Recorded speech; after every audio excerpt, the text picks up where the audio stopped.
Hello everyone, my name is Vijayshree and electrical motors and transformers में आप सभी का स्वागत है।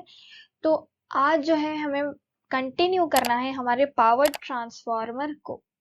पिछले ट्यूटोरियल में हमने पावर ट्रांसफार्मर की डेफिनेशन देखी थी, देन उसके जो है उसके बारे में कुछ जाना था और उसके बाद उसके टाइप्स देखे थे। तो किस किस चीजों के लिए हम पावर ट्रांसफार्मर को यूज करते हैं वो सब वगैरह देख के, टाइप्स देख के, यहाँ पे अब हमें देखना है पावर ट्रांसफार्मर के स्पेसिफिकेशंस को।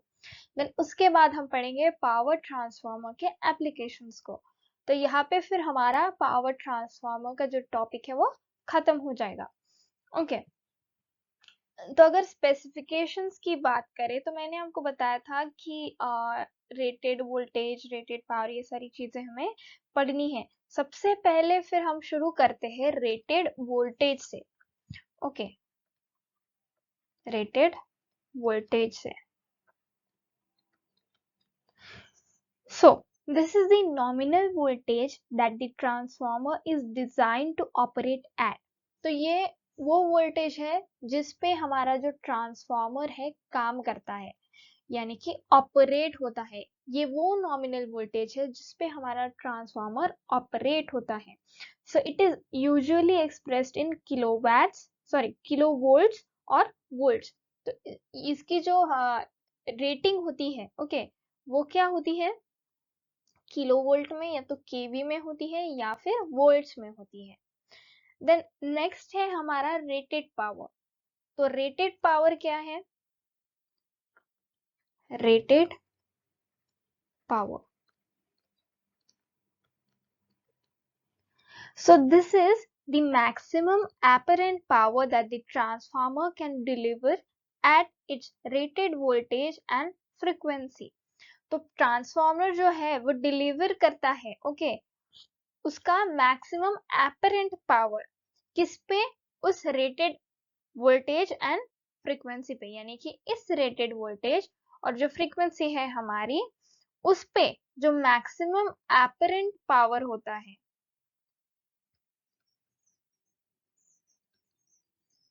ओके, जो मैक्सिमम एपरेंट पावर वो डिलीवर करता है, उसको फिर बोला जाता है rated power. So it is usually expressed in kilovolt amperes, which is kVA, kilovolt amperes, or megavolt amperes, that is MVA. Okay, so next है हमारा rated current. Rated current, so what is rated current? This is the maximum current that the transformer can carry at its rated voltage and frequency. It is usually expressed in amperes, that is A or kilo amperes. Okay, तो यहाँ पे क्या बोला गया है कि ये एक मैक्सिमम करंट है जो ट्रांसफार्मर क्या करता है, कैरी करता है उसके रेटेड वोल्टेज एंड फ्रीक्वेंसी पे। किस पे? Rated voltage and rated voltage and frequency पे जो करंट कैरी किया जाता है ट्रांसफार्मर के द्वारा, इस पे ये जो करंट हमारा ट्रांसफार्मर कैरी करता है, okay, and which is the maximum current, okay, उसको बोला जाता है रेटेड करंट। तो इसको हम एक्सप्रेस करते हैं एम्पियर या फिर किलो एम्पियर में। देन नेक्स्ट है हमारा वोल्टेज रेशो। तो वोल्टेज रेशो क्या है? This is the ratio of the secondary voltage to the primary voltage of the transformer. Simple सा यहाँ पे जो है रेशो बताया गया है। जो सेकेंडरी वोल्टेज होता है दैट इज V2, ओके, उसका प्राइमरी वोल्टेज के साथ हमारा ratio that is V2 by V1, इसको बोला जाता है वोल्टेज रेशो।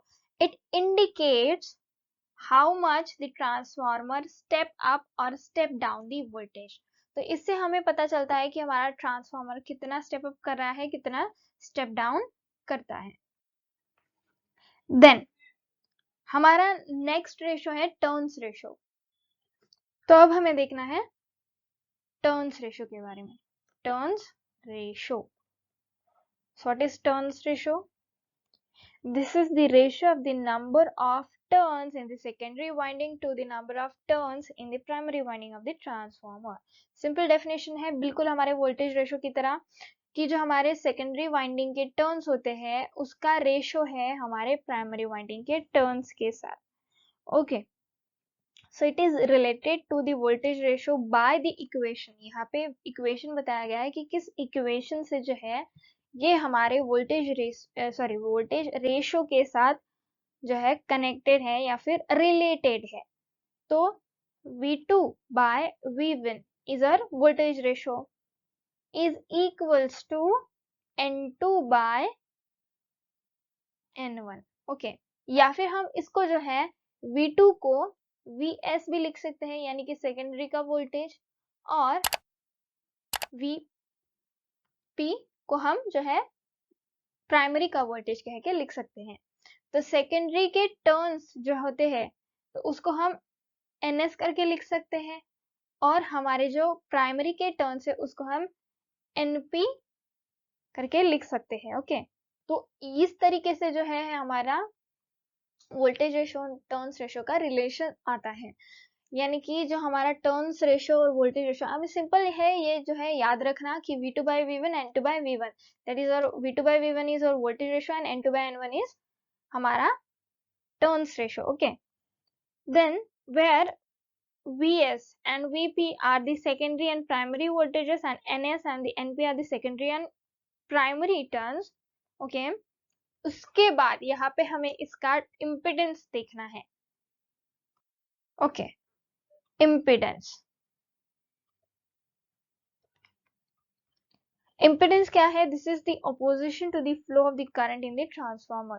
तो ये अपोजिशन किसके द्वारा आता है? फिर इम्पिडेंस बेसिकली क्या होता है? रिएक्टेंस और रेजिस्टेंस का कॉम्बिनेशन मिला के. तो जो टोटल अपोजिशन हमारा ऑफर होता है to the flow of current is known as impedance. So it is usually expressed as percentage of the rated voltage divided by the rated current or as an ohmic value.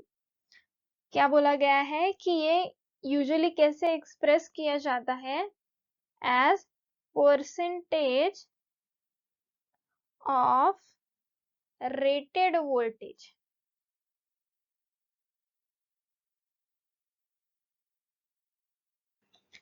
divided by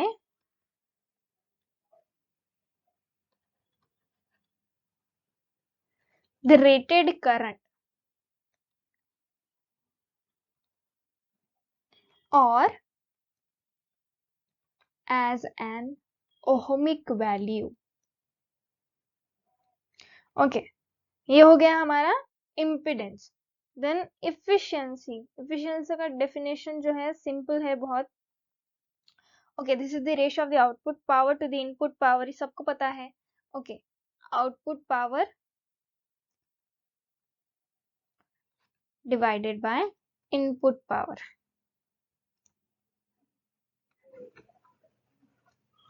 ये जो है ratio बताता है efficiency की value. So it indicates how well the transformer converts electrical energy from one circuit to another. Efficiency से हमें पता चलता है कितनी अच्छी तरीके से हमारा जो ट्रांसफार्मर है वो इलेक्ट्रिकल एनर्जी को ट्रांसफॉर्म कर रहा है एक साइड से दूसरी साइड में. देन उसके बाद आता है रेगुलेशन. ओके, तो रेगुलेशन जो है वो क्या है? This is the change in the secondary voltage when the load changes from full load to no load. Okay, ये सिंपली क्या है? एक चेंज है सेकेंडरी वोल्टेज में आने वाला जब हमारा लोड जो होता है वो चेंज होता है. किससे? फुल लोड से. फुल लोड से ये नो लोड में चेंज होता है. ओके, तब जो हमारे सेकेंडरी वोल्टेज में Vs में जो चेंज हमें देखने को मिलता है उसे हम बोलते हैं regulation. Okay, so it is expressed as the percentage of the no load voltage. इसको किस तरीके से एक्सप्रेस करेंगे? expressed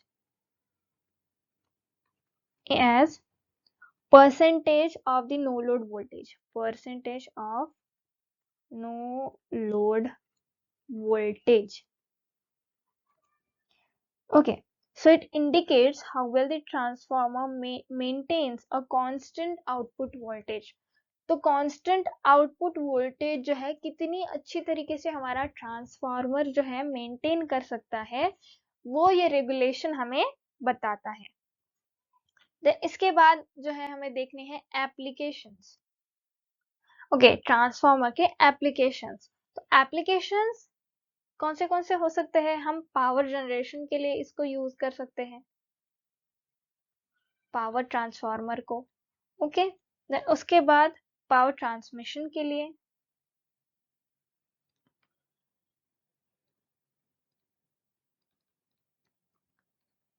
then next is power distribution,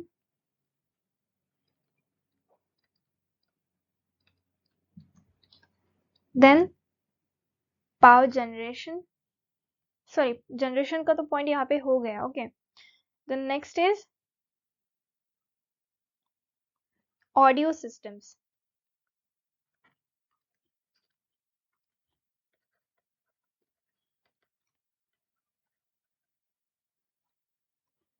okay, audio systems में हम इसको यूज कर सकते हैं, लाइटनिंग के लिए यूज कर सकते हैं, लाइटिंग के लिए। ओके, देन उसके बाद इलेक्ट्रॉनिक इक्विपमेंट में हम उसको यूज कर सकते हैं।